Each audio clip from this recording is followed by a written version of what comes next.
ভোটের অধিকারের মাধ্যমে দেশকে রক্ষা করে জনগণের সরকার প্রতিষ্ঠা করা। আর সেই লক্ষ্যে আমাদের ভারপ্রাপ্ত চেয়ারম্যান জনাব তারেক রহমান, যার নেতৃত্বে আজকে এত বড় সুন্দর আমরা বিজয় অর্জন করতে গিয়েছি, আমরা পেয়েছি।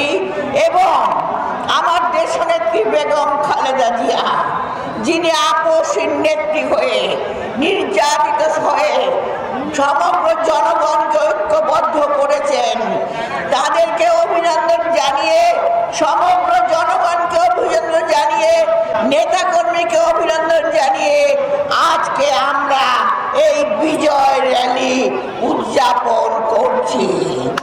আজকে আমাদের বিজয়ের দিন, কারণ গতকাল আমাদের প্রধান উপদেষ্টা তিনি ঘোষণা করেছেন আগামী ফেব্রুয়ারি মাসে আমাদের জনগণের নির্বাচন হবে। আর সেই নির্বাচনের লক্ষ্যে আমরা কাজ করেছি এতদিন, কারণ জনগণের সরকার ছাড়া জনগণের অধিকার কখনো জবাবদিহি ছাড়া প্রতিষ্ঠা হয় না। আর আজকে বরিশাল বিভাগের এই র্যালি পূর্ব সমাবেশ থেকে আমরা আমাদের দেশনেত্রী বেগম খালেদা জিয়া এবং আমাদের ভারপ্রাপ্ত চেয়ারম্যান জনাব তারেক রহমান, যার নেতৃত্বে এত বড় আন্দোলন সফল হয়েছে, তাদেরকে জানাই অভিনন্দন, অভিনন্দন, অভিনন্দন।